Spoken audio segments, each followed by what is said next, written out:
génocide se prépare en Haïti dans l'indifférence de l'Organisation des Nations Unies. La situation sécuritaire en Haïti s'est considérablement dégradée. Les gangs opèrent en toute impunité.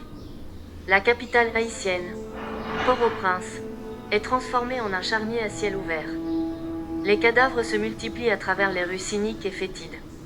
Le spectacle est ahurissant. La détérioration rapide du climat sécuritaire a entraîné une crise humanitaire sans précédent dans l'histoire d'Haïti. Les gens meurent faute de médicaments, de soins de santé et de nourriture. Des milliers d'établissements scolaires publics et privés sont contraints de fermer leurs portes, privant des centaines de milliers d'enfants du pain de l'instruction. D'un autre côté, ce sont les chefs de gangs qui imposent leurs lois dans le pays. Les gangs deviennent de plus en plus forts. Ils menacent tout le monde, mettent en déroute les forces de l'ordre, pillent, tuent et exécutent sans s'inquiéter. Les forces de l'ordre ont prouvé qu'elles ne peuvent pas mettre les gangs hors d'état de nuire. Elles ne sont ni en effectif suffisant, ni n'ont les moyens adéquats pour endiguer la menace. Cette descente aux enfers du peuple haïtien s'est accentuée depuis la mort tragique du président Jovenel Moïse. Brutalement assassiné dans sa résidence privée dans la nuit du 6 au 7 juillet 2021. Le gouvernement haïtien, conscient de son incapacité à résoudre seul le problème, a sollicité en 2021 l'aide de l'Organisation des Nations Unies, ONU.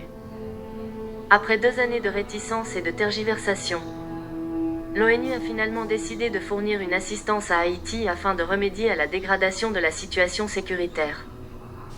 En vertu de la résolution 2699-2023 du Conseil de sécurité, une mission multinationale de soutien à la sécurité, MMSS, est autorisée à être déployée. L'objectif de cette mission est d'apporter un appui opérationnel et logistique à la police nationale d'Haïti, PNH. Cependant, de par sa nature, cette mission n'est pas adaptée à la situation. Haïti ne fait pas face à un simple problème de violence incontrôlée mais d'une véritable guérilla urbaine menée par des groupes surarmés capables de défier l'État prétendument détenteur de la violence légitime. La force de frappe des gangs, leur degré d'organisation, leur effectif croissant, leur logistique et leur mode opératoire font d'eux une machine destructrice redoutable. Force est de constater que la MMSS est dépourvue de moyens financiers et logistiques nécessaires pour affronter la situation. Les pays contributeurs n'ont pas honoré leur engagement. La mission est inopérante. Sa présence ne dissuade en rien les gangs, qui, au contraire, intensifient leurs méfaits sur la population à bout de souffle. La situation en Haïti rappelle les tactiques qui ont provoqué le génocide rwandais en 1994. La haine sociale était si intense que les forces de sécurité locales et la mission des Nations Unies pour l'assistance au Rwanda, MINUAR, n'ont pas réussi à la contenir. Les Nations Unies ont ignoré les alertes répétées du lieutenant-général Roméo Dallaire, jusqu'à ce que l'irréparable se produise. Les Hutus ont massacré brutalement environ 800 000 Tutsis dans une guerre civile impitoyable. Un génocide à nul autre pareil depuis la Seconde Guerre mondiale.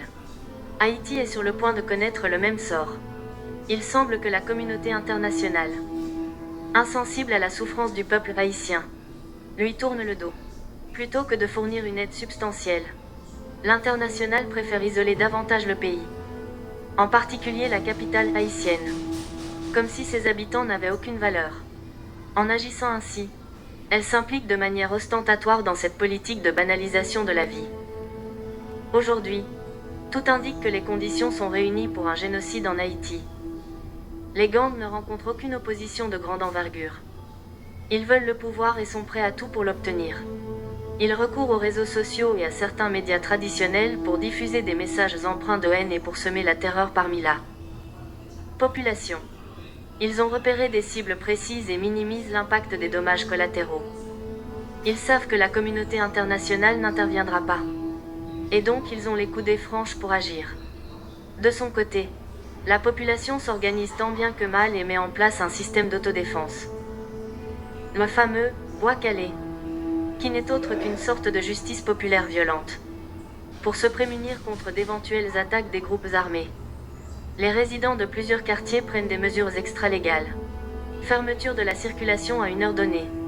Contrôle des véhicules. Interpellation parfois suivie d'exécutions sommaires de toute personne inconnue sans pièce d'identité. On se demande ce que la communauté internationale attend pour agir. Une demande haïtienne de transformer la MMSS en une mission de paix des Nations Unies a été rejetée.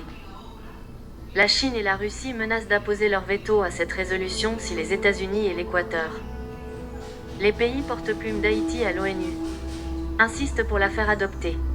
Haïti se trouve au cœur d'une bataille géopolitique rangée, et elle risque d'en faire les frais. Cette situation met en évidence les faiblesses du système international, qui n'a plus les ressources nécessaires pour faire face aux diverses crises du monde moderne. L'ONU a besoin d'une réforme en profondeur. Les règles du jeu des puissances doivent être redéfinies. Il est vrai que si le génocide haïtien a lieu, des mandats internationaux seront émis. Un tribunal pénal spécial sera institué pour juger les coupables. Mais cela ne remplacera pas les vies détruites qu'il était possible de sauver.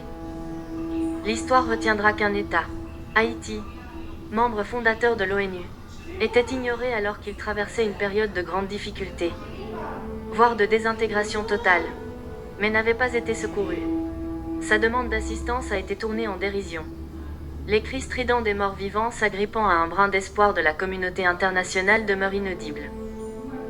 Les grandes puissances se bouchent les oreilles, attendant le pire pour agir. Qu'elles sachent qu'Haïti ne tombera pas seule. En tombant, le bruit assourdissant qu'elle fera provoquera d'énormes fissures sur les murs mitoyens qui protègent la maison des peuples frères. Docteur Ricardo Augustin, juriste et politologue.